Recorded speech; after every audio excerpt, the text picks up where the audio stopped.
I wore this Hillary Clinton power suit because it's giving boss bitch. It's giving girl power.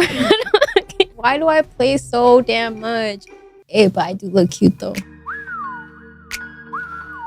All right, let's get serious now, bro. Let's go ahead and review the very first video I took. I pull up to the studio. I'm determined. And most of all, I'm determined to meet SieteGang Yabbie because of many reasons. The first person I met upon arriving to 88 The Gang Studios was JRtheAR. Testing 1, 2, 3. This is B. Alpha, who is that B talking to? Today we are at 88 The Gang Studios with the whole squad. Woo, get a little pan shot. First person I'm talking to right now, I just met, is the one, the only JRtheAR. Woo! Hey JR, how you doing today? I'm good, B. How are you doing today? I'm good. He knew who I was. Like, B? I said JR. Kind of a factor out here. What can I say? So earlier we were talking a little bit about your academic journey and your career trajectory as you've made your way into music. Can you talk a little bit about how you started off into getting your associate's degree and then making the transition over to music?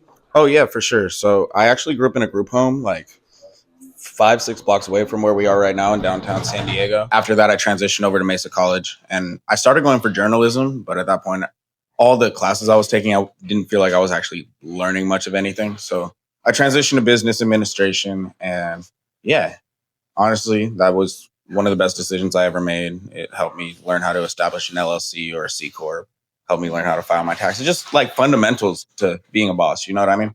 And then once I graduated, got my associates, I moved to LA and got closer with my family out there. One thing led to another, and I started meeting a bunch of artists. And I used to be like the weed guy, you know what I mean? I would always just have some fire on me. But I wanted to be able to provide more utility. So first thing I did was I threw a show at this venue called Soma like 6 years ago. 88 was actually there. Yep, 88 met me. That was like 6 years ago, almost 6 years to the day. Wait, that's how you guys met at this venue? Yeah, September 27th, 2019. Oh, wow. How'd you guys meet? You just came across each other? I was throwing a show and he was shooting photography at the time. So it's crazy to the extent we're working now. It's dope though. And then, yeah, I started vlogging. I started doing interviews. Through the vlogs, I found artists that I started working more hands-on with. I started managing artists out the city. Some of them actually like started to pop, started like negotiating deals, turning down a bunch of bullshit. And I've had a lot of like hiccups along the way. A lot of people like switch up, get really funny. But honestly, like the momentum me personally in the city has had as of recently has been amazing and really blessed for my place in it. You feel me? So it sounds like you used a lot of the skill sets that you learned in college to help with managing other musical artists, but you also make music too, right? Oh yeah, I do a lot of executive production. Like I'm working on an album right now. I'm kind of like a West Coast Khaled. Like I'm bringing all the pieces together, whereas the producers, artists who wouldn't work together otherwise. Like I was just talking to 88 about some really big records I'm working on right now. Ooh. It feels so surreal to kind of just like be in these conversations and a lot of people just like adding to what I got going on just off the love and them seeing the vision. And I'm going to be really hands-on from like the video treatments, how it's going to be distributed, short form content, everything. So it's excited to be on that part of things. So you really got your hands in there. Oh yeah, for sure. And the thing is, I've been working on big records out the city for like upwards of 5 years, but now I'm kind of just like stamping it and branding it and putting my name on it the way I should have like much earlier. You feel me? Yeah, all that experience though, it's like you're making the pivots to do the things you need to now. Yeah, I've always just been a hands-on learner, so I feel like I'm more equipped. I have a lot more skills and resources in my kit now, so I can really like make some shit shake. So who are some of the artists that you are excited about that you've been working with lately? Let's start with the homies. We in San Diego, of course. My boy Keek. Keek's been going crazy, bro. Probably the most viral on TikTok right now, and it was by accident. That's the beauty of it. Yabi, I know he's Escondido, but we claim Flashy B down here. Kai True, Amaya Jane, Iman. There's so much talent out here. I recognize some of those names. Yeah, it's hard to name everyone. And then outside of the city, of course, my artists, Gritty Legs, Cashed Out Kari, a bunch of the homies, BMG D-Mac is super cold. HBK Jachi's got some stuff in the cut I'm really excited for. My boy MC Bob, I'm on tour with him right now. I actually have to go to Portland on Friday. He just sold out the Observatory in Santa Ana. Like, shit's been going really good with him. Shit, when my boy G Money DT gets out, I'm excited for bro. There's a lot of people, bro. Like, there's a lot of connections I made. Oh, shout out Kiana and Lucifina. Both of the homegirls just got signed to Wayne and Young Money. So they got some crazy shit on the cut. But yeah, a ton of artists. Well, how did you meet them? Those were like some of my first friends in LA type shit. That 5-6 years ago. Like I told you, I used to be selling weed, and I was at Lil Mosey's house. That was like the first big artist I met, like 2019, when he was on Double XL and all that shit. And she was dating a tattoo guy at the time, and they were on shrooms, just like their whole camp getting tatted up. And she makes like alternative like rock music and shit. So it was like completely adjacent from anything I had going on in my life. But she was a sweetheart. She's from Philly, like Mac Miller's hood and shit. And we just got really close. And like Pittsburgh, that's what I meant. Pittsburgh. Why did I say Philly? But yeah, she's from Pittsburgh, PA. And nigga threw off my train of thought, was a little too sad. But yeah, it's been dope to see their growth from working with like people like Trippie Redd, Wiz, to like I said, signing with Wayne. They both got videos with bro in the cut about to drop in the next month or two. So wow. And I'm in both of them. So you're in the videos? Yeah. And then doing it twice is crazy. That really is. That's awesome. And now like I have connections to like his team, his management's really cool. Like Lil Twist, he's super tight. So yeah.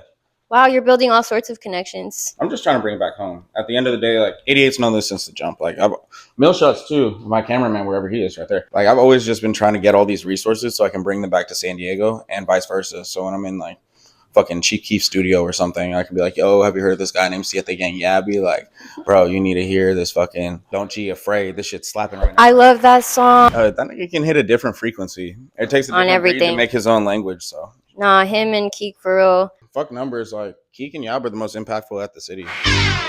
They really are. You did it, Johnny. You did it, Johnny. Yeah.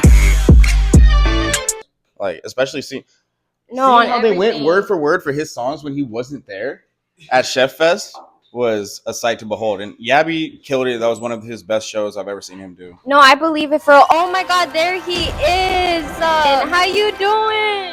Doing great. I'm doing great. How are you yourself? On her podcast? I'm doing so amazing. You know, I drove out here for you and Yabi, like specifically. In that moment, I was like, wow, this is literally a dream come true for me. Like I said, I've been listening to SieteGang Yabbie and SieteName Keek this whole entire time. Of course, I'm geeking out. Like, I'm really here. First of all, I've been listening to your music since November of 2024. I actually started with G Keek, your EP. Okay. That one, the whole entire, every single track on that tape hits, first of all. Second of all, that EP is just iconic. I have to know, how was it like creating that? Because you had all sorts of artists on there too. You got, of course, Crazy Chike. Who else? Lil Weirdo. Lil Weirdo on there. You got Flash on that shit. I had Flash on like 2 of them, I think. Mm-hmm. Yeah. I mean, it was good. Young X too. On Pressure. Too. Yeah, like I said, she did her research, right? Bro. She did good too, because I'm forgetting because it was just a minute ago. But yeah, it was fun though, because it's really fun making tracks with 88 though, for sure. So it was just a little vibe, you know. We just connect. Every time he play a beat, I just come off of it and then just goes history, I guess. Yeah. So how has it been like working with 88? Because I feel like when you guys get together in the studio, you guys create magic for real. Yeah, for sure. It's a pleasure. For sure, it's a pleasure. I don't know. He just like he dish out a vibe. I don't know. Like it's just magic, I guess. How you just said it's just bro got a vision. Yeah, for sure. And even though like sometimes I don't be feeling the beat or something, he's like the person like, man, just go in there, like, you know, just go say something, go do something, and it just comes out. I don't know. He like the Dr. Dre of the San Diego, I guess. For real. So G Keek starts off with 70 Days, 70 Nights. And although that song is not as lengthy as your typical song, right, it packs a punch. For sure. Can you... You making him play. Can you... It is really hot. No, I'm sweating in this orange dress. Where's the AC? Yeah. Oh yeah, got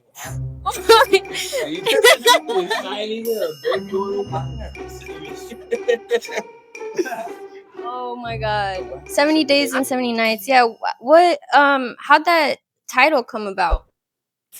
I mean, just Cuz it's a little biblical, but with the 7, you know, it's like, oh, how'd it come up? how people be like, I did like 50 days, 50 nights, or like, you know, so just 70. But just like, just basically what I would say, just scraping, like, you know, just going hard for 70 days, 70 nights in the studio, you know, just outside the studio, just outside. So 70 days, 70 nights, you know. So, I was watching an interview that you did, and you mentioned one of your mentors who got you into music. I believe his name was Big Vern. Oh yeah, Is that my right? big brother. Yeah, he started off doing music, and I used to like, cause he's like a singer slash like, what is it called, like engineer. So I used to see him in the studio. He used to have some good like friends as good artists, and I don't know, I just be in the studio with him, and it used to be a vibe. So I was like, shit, I feel like, I mean, I'm sorry, I don't know if I could cuss, can but cuss. oh yeah, but I used to be like, shit, if they could do it, I can. So I just used to go to studios by myself and just do me. Were you always musically inclined? Nah, I really thought I was gonna be like I think everybody did. You thought you was gonna be like a basketball player or something, like, you know, but it didn't work out. Then after that, I met I met Yabi. He was really the one too. He was the one that put me in music for sure, for sure. Him and KT like pushed me in the studio too, for sure. Yeah, I saw a little bit that they had influenced the sound that you created, which, by the way, you guys have a very unique, distinctive signature sound, which I think separates you from a lot of artists right now. How was it like learning from them? It's a pleasure. I mean, I don't know what else to say about that. I just like it. Shit, I still learn from him to this day, honestly. So okay, so you just recently dropped 3 singles. I believe one was Ancient Changed. Shat Changed. Yeah. Dominique, and a third one. No, that one dropped in 2024. I think what's the Free Twin or Twins Free? Is that the one? Or no, is it? What's up with KT? No, it's a single. Yeah, what's the third one that I dropped? You know, I got my notes on my phone. I didn't bring my other phone, but otherwise. Yeah, you good? No worries. That's how you know it's ghetto here. It's real ghetto. That's how you know it's organic. That's how you know it's real. I didn't mean to say that. I tried to do it like this, though, bro. That was crazy. That was crazy, but you got me shiny on here. My bad. That was crazy. Edit that out. But damn. Well, I can't think of the third one you said, but ain't Shat changed. Cause ain't Shat changed. You know, we still the same people. Me and Twin.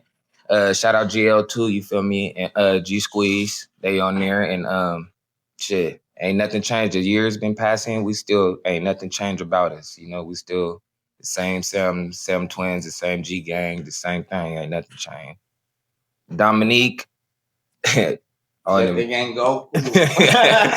Dominique, honestly, that's Yab's middle name. So I just, you know, like I just be coming up with random stuff, you know. So I would just like, you know, pop a perk and I just transform to him. You know, I just start acting like him. I just talk to people like, I don't know. I come up with weird stuff in the studio, but shit, y'all like it too. So I got to keep this weird shit going. So, so I don't know. And, damn, I don't know what the third one was, but even Fabo too, though. Like, you know, Fabo, I used to like Fabo a lot. Growing up, D4L, I used to love Fabo. He was different too. The dance moves. I'm not doing all that, but with the dance moves and stuff, you know. So yeah, but I can't do it like all like that. So yeah, I just come up with stuff in my head. I don't know. I'm just a little awkward.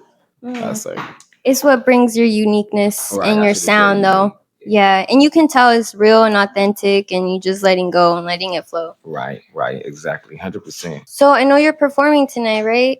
At Park State Club.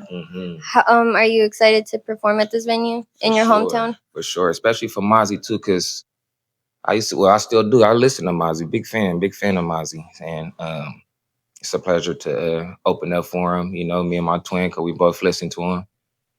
So yeah, I'm happy for it.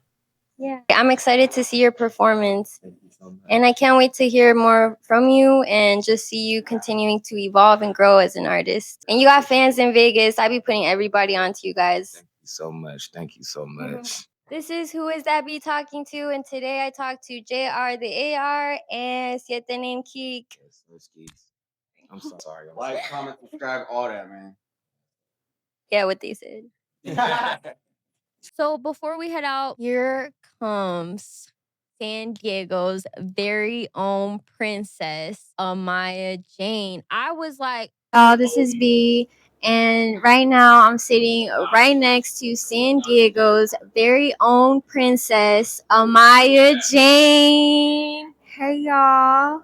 How you doing today? You look stunning, per usual. You too. We both matching today. I know. Low key, we got this dip. Well, people keep saying this is red, but it's orange, you know? Yeah, It's red. it's like a blood orange.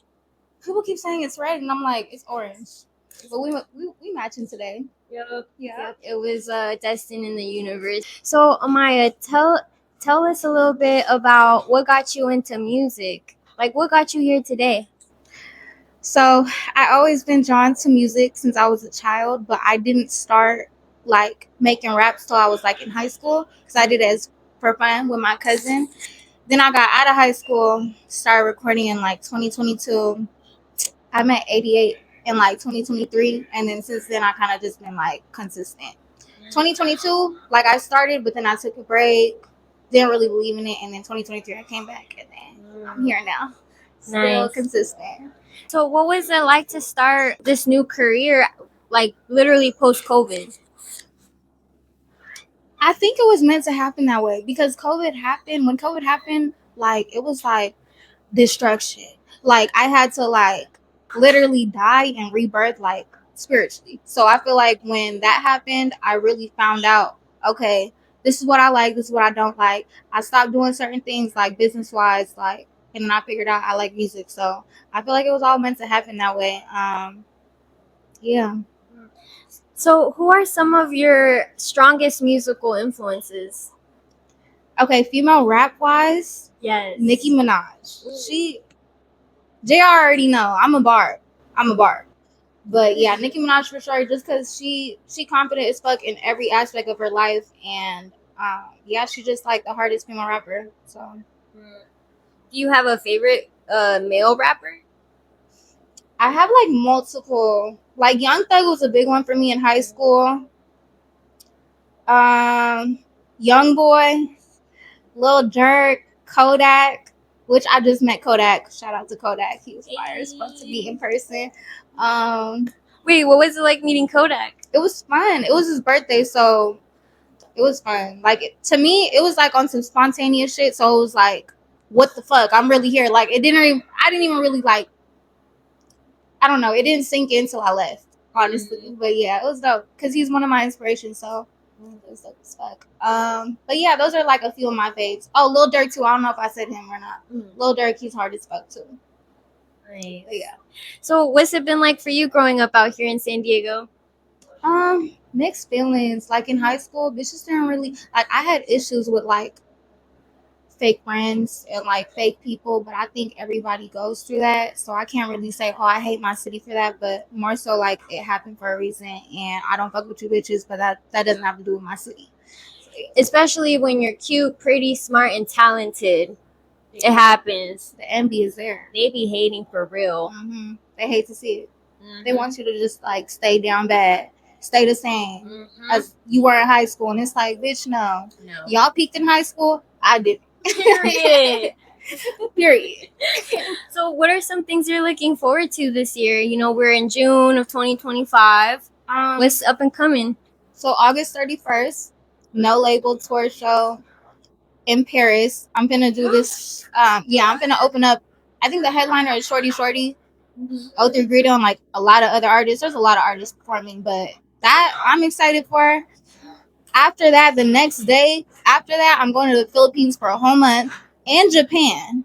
So I'm excited as fuck for that. Yeah. So yeah, Okay, so you're gonna go pop off. a lot of traveling and like shows and like yeah. Lots of traveling, performing, and then you're gonna go decompress. I haven't been to the Philippines since I was in 4th grade.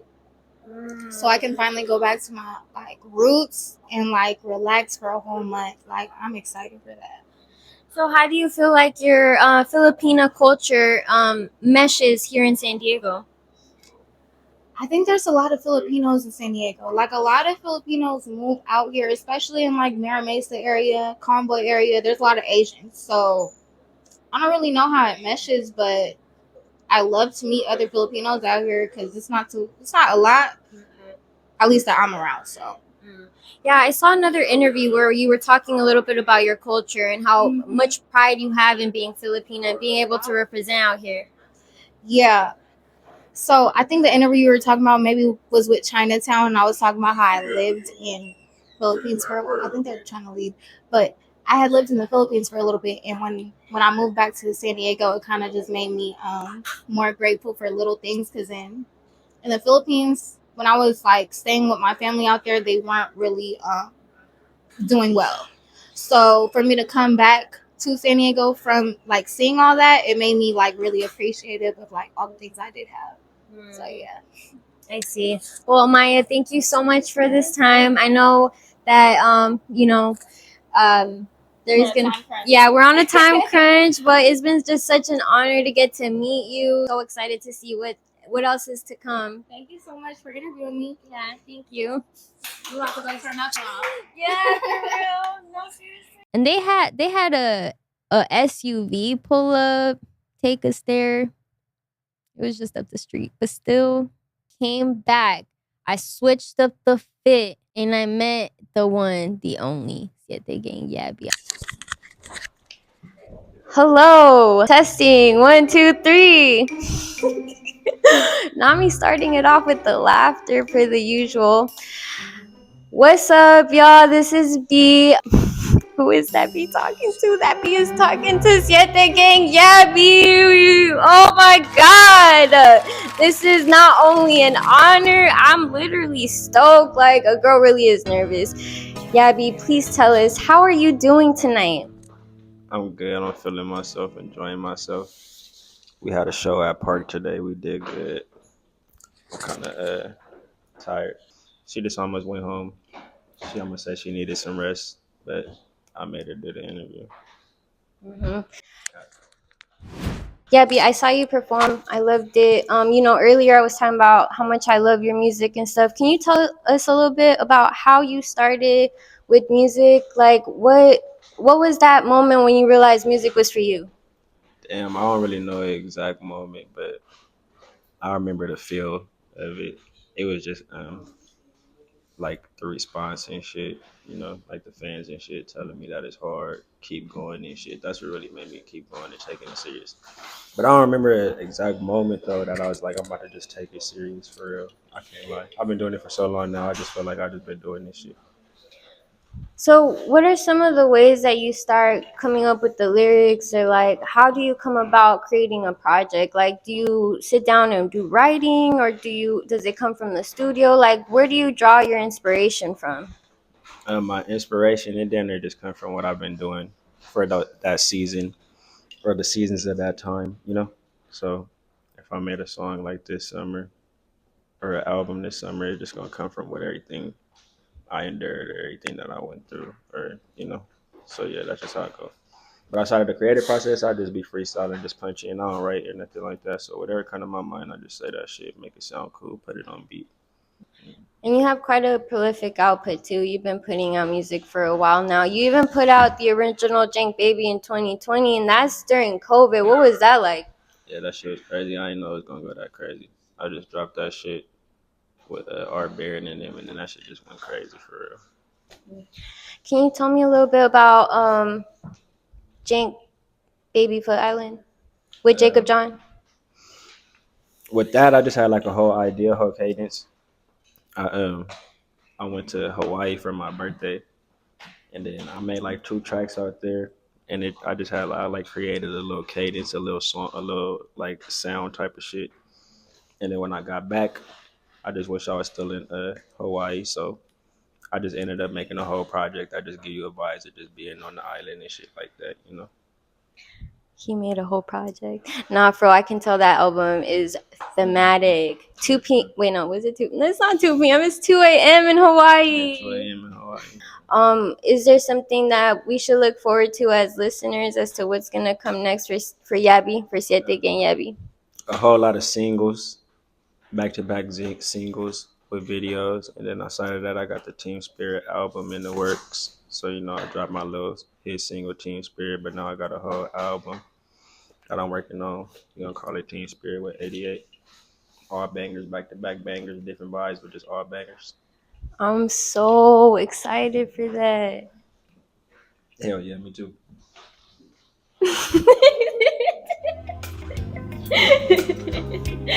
Be on the lookout, man. Team Spirit, the album, man. All this shit, man. All this shit dropped it, man. Thanks, Yabi. Thanks so much for your time tonight. You know you'll be hearing from me. I'll be writing about you. Yeah, for sure. For sure. We got plans. We got shit in the works too. Yeah. Don't tell them. Don't tell them. You could tease them, but don't tell them. Stop fucking playing. Yeah.